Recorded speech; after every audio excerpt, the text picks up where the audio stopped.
Howdy,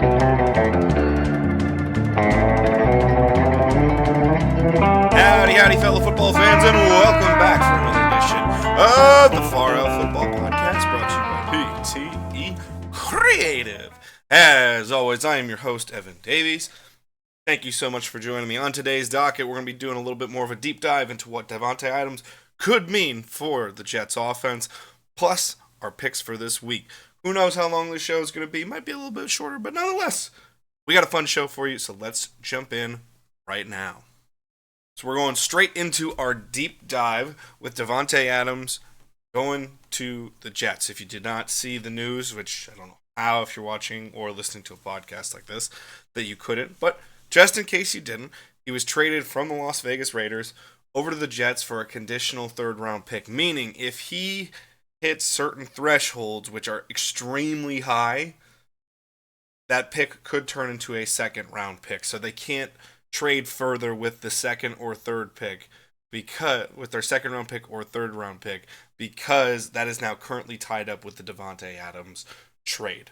So if they were to want to make another move during the trade deadline or before the trade deadline, they can't use those picks to their advantage to do so. With that also comes the financial part. Davante Adams, his entire salary for the rest of the year is going to be paid by the Jets. So whatever cap room they had left, a large chunk of it just went to the almost near $1 million paycheck every single week of Davante Adams. Is it worth the risk? We'll have to wait and see to find out. But those are the terms. But let's see where the Jets are. They're currently 2-4. They, I believe, are tied for second place in their division. I don't believe Miami's gotten to that third win yet, and I know New England hasn't either. But they are 2 games back from the Bills. The Bills just acquired Amari Cooper to help their passing game, so they're already going to start to improve a little bit more there, as well as they have a more reliable receiving threat to help Josh Allen out. The biggest thing here for the Jets is, does Davante Adams fix their issues? That's really the subject of this deep dive. How much is Davante Adams going to help the Jets out? Obviously, a all-pro caliber wide receiver, one of the best of the last decade, coming to play for you while he still is an incredible route runner, still has the physical tools to be a real difference maker, and is still a top 5 wide receiver in the NFL. Is that going to help you? Of course it is. But how much is it going to help you? So let's take a deep dive into some stats here. All these are provided by Pro Football Reference, which is a phenomenal site to use. The Jets offense as of right now, I'm illustrating specific points to show you where their problems typically lie. They are tied for 9th in most sacks allowed with 16 sacks. That's through 6 games. It's not a great number. With 120 yards total lost in that sack, that's 8th in the NFL. Now, granted, that is somewhat subjective because sometimes not all sacks are created equal. Someone just shoots a gap and it's a 3-yard loss. Sometimes it's a quarterback not seeing things, rolls out 7-8 yards deep and just gets hit. That's not the same sack. It's a lot of total. But it's just to illustrate some of the woes that the Jets have. They've thrown 5 interceptions this year, which is 5th. I bring that up because of a stat that we're going to talk about after this. We're always hearing about how Aaron Rodgers protects the ball. Okay, well, through 6 games, he has 5 interceptions, which is remarkable total for him, and that's 5th in the NFL. Completion percentage is 62.2%, which ranks 24th. We all know there's been a lot of passing gaffes in the Jets offense. They are already at 225 attempts, passing attempts, which is 3rd, and they only have 523 rushing yards, which is 29th in the NFL. So you're seeing a lot of woes brought up by offensive line play here. And that's a major concern. I brought up the rushing specifically because Aaron Rodgers is in charge of the rushing attack. He hands the ball off. Sure, he might audible to a play, but that's not inherently an Aaron Rodgers-led problem. The interceptions, some of that's confusion, but that's also partially on Rodgers. So let's see, what were the totals in 2021 for the Green Bay Packers, the last time Davante Adams played with Aaron Rodgers?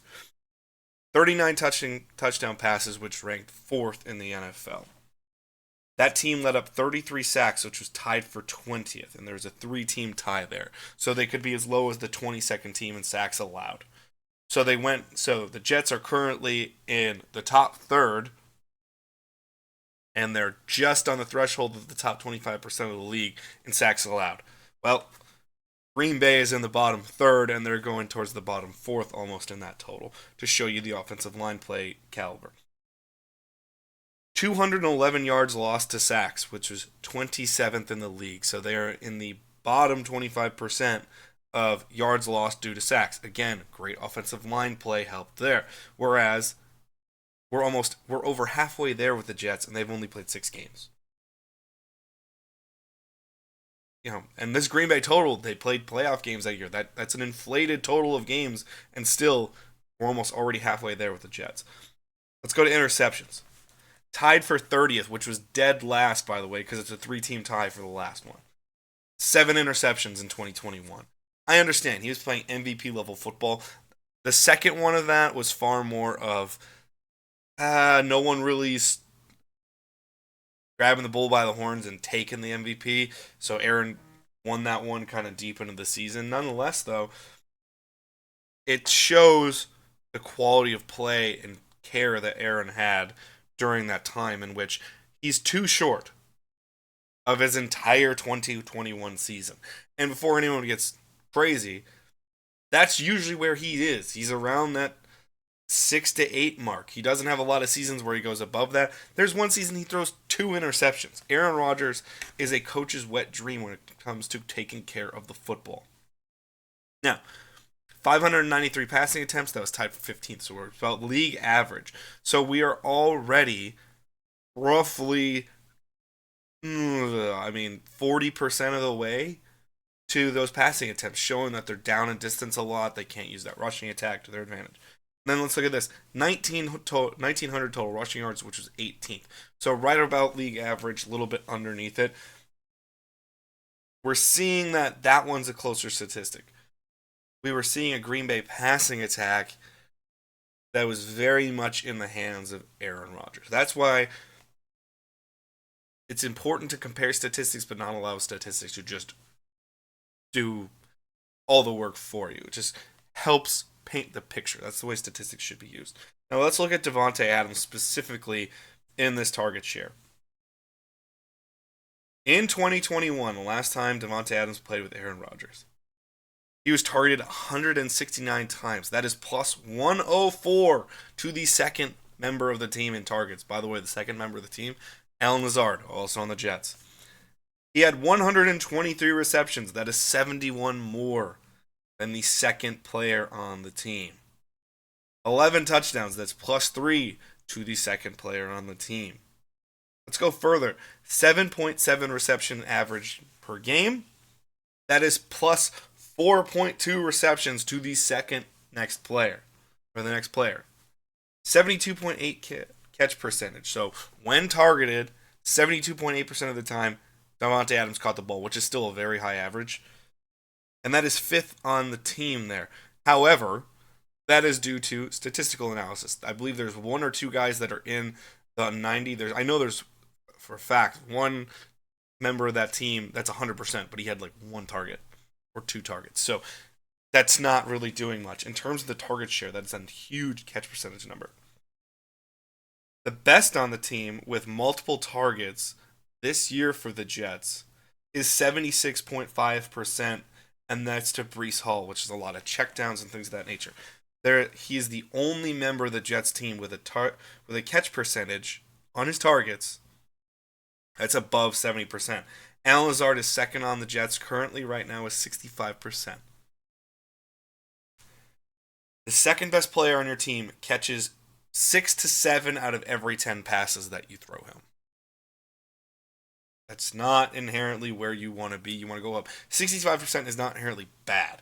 But if that's your second best total, and then it goes down to the 50s for a lot of guys on your team, that's not quality. There is one player, I believe, on the Jets with 100% right now, but he has 1 catch, so that doesn't really count. He had 1 target, 1 catch. It's not really fair there.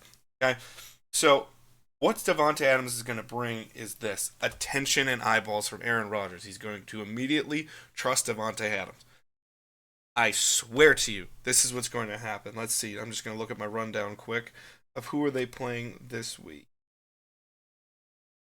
They have a bye week this week? I just missed it? They might have the bye. Oh, no. They do not have a bye week. They're favored going into Pittsburgh, which is crazy right now. That's the Davante Adams bump for you.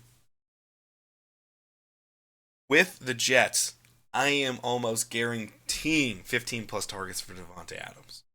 Because Aaron's going to trust his back shoulder. Aaron's going to trust his route running ability. That's what I want to say. Route running ability, in which if he says, I need 10 yards and out, Davante Adams is going to run 10 yards and out. He says, I need a back shoulder at the 12, he's going to get the back shoulder at the 12. He doesn't have the same rapport with the receivers on the Jets previous to what he does with the Davante Adams. So that's the biggest thing that you have to think about with the contributions of Davante Adams is how much attention is he going to bring and what has he done in the past? And the biggest thing is this. I'm not looking at touchdowns. Touchdowns can be somewhat fluky. 8 touchdowns for Allen Lazard compared to 11 with Davante Adams. You're like, oh yeah, Davante Adams did better, but you're not blown away by how much different it is.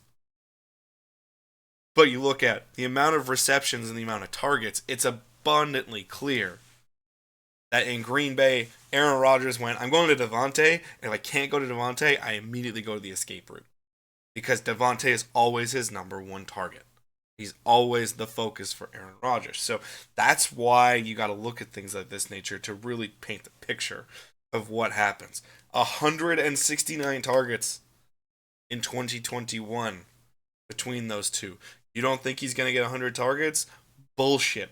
Aaron Rodgers will force feed him that ball if he has to.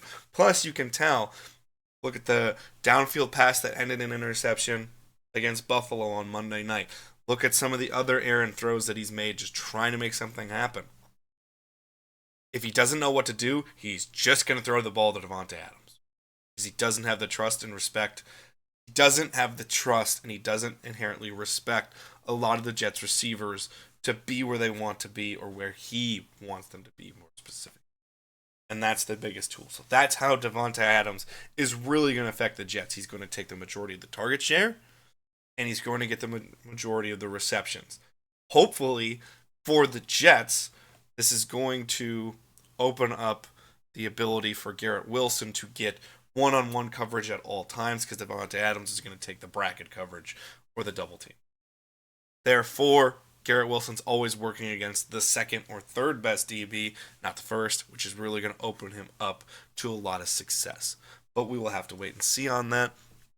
Inherently, it is a flawed process to see what's going to go on there, and we'll have to wait and see. They're going into Pittsburgh, which is not a fun defense to play, but we'll have to wait and see on how that's going to go. Just like you're going to have to wait and see for the picks after this brief message. We'll stay tuned and see on the backside. I hear you guys are really liking PTE Creative's content. And you know what? You should, because it's pretty rad. You may even want to support the channel even more. Well, there's a way you can do it and reward yourself. And that's by going to our Etsy shop. Head on over to PTE Creative's Etsy shop and you can find all kinds of cool merch like you see on screen. You may be watching some of our Pokemon themed content and going, I'd love some merch there. You can do that. You can even get our custom Fakemon stickers right there, or stickers of existing Pokemon, t-shirts, or mystery packs. But you may be saying, I don't know if Pokemon's maybe my vibe. You know what? That's fine, because we have all kinds of fun, snarky millennial content and sports-related things over at the Etsy shop as well. You maybe got some big bench warmer energy that you just got to spread with the world. Or maybe you just need to tell people that you hope both teams are having fun as they're playing, because it's just all about vibes to you, and you hate to see it. You'd hate to see it if you didn't get your merch. You can go get that merch right here, right now. Head on over to Etsy. Go to etsy.com/shop/PTE Creative and go get yourself some awesome merch and go support a local content creator in this community we call the internet. Hope y'all see some great merch coming soon from Etsy. Go to PTE Creative on Etsy and get yourself some great merch now! All right, we're back, folks. Thank you for listening to those messages. It's time for some weekly picks. Now, let me tell you, we had the best week of the season last week as I went 13-1. And the one game I got wrong was Buffalo and New York because I thought maybe they'll eke this one out because of the classic interim coach bump. They played better against Buffalo because I felt like there was just a different energy, but they still didn't come through. So that is the only game I picked incorrectly. I picked every other game correctly. So it was a huge boon in this season's picks. Now, last week I look back and I'm like, but it's easy to say in hindsight where the best picks are. But nonetheless, 13-1, very happy with that. I believe that is only the third or fourth time in my. I've been doing game picks since 2018 privately and somewhat on the internet before. I believe that's only the third or fourth time I've gotten all but one game correct, so pretty damn good on my part. The Tommaso Ciampa for our pro wrestling fans out there. But we have picks to get to, so let's get to them. Thursday night football tonight, as of release of this show. Denver at New Orleans. New Orleans is favored at 2.5. This is a huge toss-up game for me. I don't really like either team because I don't like Denver's offense, but I don't like New Orleans' team. I like Spencer Rattler. I think Spencer Rattler could be fun. I don't understand the 2.5 points. I don't get that at all. To me, this should be a -1 toss-up game where the home team just gets it. I'm going to. Something tells me Sean Payton's going to have some fun there. I'm going to go Denver. I don't like it, but I'm going to go Denver, and we'll see how it goes. Next game up on the docket, New England versus Jacksonville. Jacksonville is favored at 5.5 because this is the London game. Jacksonville did play better against Indianapolis, but they still lost. Drake May brought a real presence to New England that I didn't think he was going to last game. We'll have to wait and see what that's like. I think that's far too many points for Jacksonville to be favored for. I will. Oh, God, am I going to break the rule? Oh, this is so bad. For those that have been watching, you know, currently my rule is I don't pick the Jacksonville Jaguars until they show me they can play consistent, competent football. I'm going to stick with the rule here. I'm going to go with New England. It's solely because of the rule. If you forced me in a vacuum to say which team is better right now, I'd still probably pick Jacksonville because Trevor Lawrence kind of got it together, but I still don't trust them. So I'm going to go with the chill rules and I'm going to pick New England. I don't like either of them there. And surely way too many fucking points. 5.5, that's ridiculous. Now, Seattle at Atlanta. Atlanta is favored at 3. I will be taking Atlanta in that one. Seattle just, there's some weird juju. They can't stay consistent. They can't put up points. And their defense, which should have been a strength, is kind of becoming a weakness. Our good friend of the show, Brandon Hollings, who you guys have seen in weeks past, made a good point. We were together last week. Went to Lambeau Field together. It was really fun. And from his analysis, he says, it looks like Mike McDonald doesn't have the pieces to run the defense that he wants to run yet there. But they have a lot of talent there, so it's hard to say. I'll still take Atlanta -3 because they're starting to get it together. Tennessee at Buffalo. Buffalo favored -9. That is obvious. We're taking Buffalo. Will Levis, please just give us another meme. All we need. Cincinnati -5.5 at Cleveland. Obviously, that should be Cleveland plus 5.5. For those who have been watching and may think, oh, he gets the odds wrong. I just convert them all to minus because that's the way my brain likes to function. I understand the differences when it says plus 5.5. That means you're you're not favored. It's just to make it easier for me in the brain. So Cincinnati -5.5 at Cleveland. That's Cincinnati. Cleveland can't throw passes. Nick Chubb coming back this week is a real boon. He's set to return. We'll see how that goes. I think it'd be very wise, especially since Cincinnati cannot defend the run, to just pound them time and time and time again with rushing attacks and see what happens and take the ball out of Deshaun Watson's hands because he can't throw. But we'll see. Houston at Green Bay. Green Bay is favored 2.5. This is a true toss-up game to me. Houston, however, has been having this habit of feasting on the weak and not really coming through against great competition. However, this does feel like a droppable game for Green Bay, and Pains me to say it after just being at Lambeau, seeing a good win over the Cardinals where they took care of business. Their turnover margin was insane. Picked up +3 on fumbles. Plus, they forced 2 of those fumbles, like real punch rip fumbles, which was great. Good defense all around by Green Bay. Just something tells me this could be a Houston game. I hope I'm wrong, but I'm gonna take Houston as an analyst. I think they. Ooh, I don't know. Actually, I'm gonna change that pick. The reason I'm gonna change that pick, it's not the homerness of it. What I'm gonna say is, don't know if Houston has enough passing attack without Nico Collins to really take advantage of Green Bay. I'm gonna take Green Bay there because of the passing differences in Houston's offense right now. If they were at full strength, I'd probably pick Houston. But this is going to be a true toss-up game and should be the best game of the noon slate, so we'll have to wait and see. Miami at Indianapolis. Indianapolis is favored by 3. I'm going to take Indianapolis there. Miami can't do anything. It's bad. Philadelphia -3 at the New York Giants. I really... I'm going to pick Philly. I don't want to, because as everyone should know, America's a better country when the Philadelphia Eagles lose.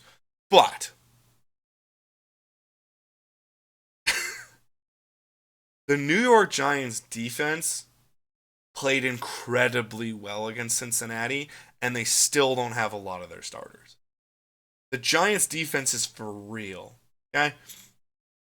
Plus, their offense put them into positions and just faltered in the red zone. Missed field goals, fumbles, dumb interceptions. They easily should have beat the Bengals, and they could have beat the Bengals. Not only could have, they should have beat the Bengals. It was painful going to Lambeau, coming back, having such a great day. We're all eating pizza on the couch, winding down. We're all tired from going to the game at Lambeau, which is glorious. And I'm sitting there with Brandon and watching the Giants, and he's a huge Giants fan, and just seeing his face go, we can't do anything. Even though they were marching up and down the field, which doesn't say a lot about Cincinnati, or it doesn't say a lot because of Cincinnati's defense, but nonetheless. God damn, that was depressing to see because they should have won that game. I don't know if Philly is right.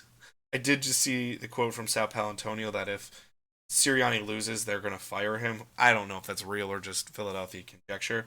I'm going to take Philly, but I think this is a close game, and I could really see this being a toss-up game. I could really see the Giants winning, so be aware of that as a better. Las Vegas at the Rams. Rams at -6.5. I think Cooper Kupp is coming back for this game, but we'll have to wait and see. I am obviously taking the Rams. They don't have to focus on Davante Adams. They didn't have Jacoby Myers last week either.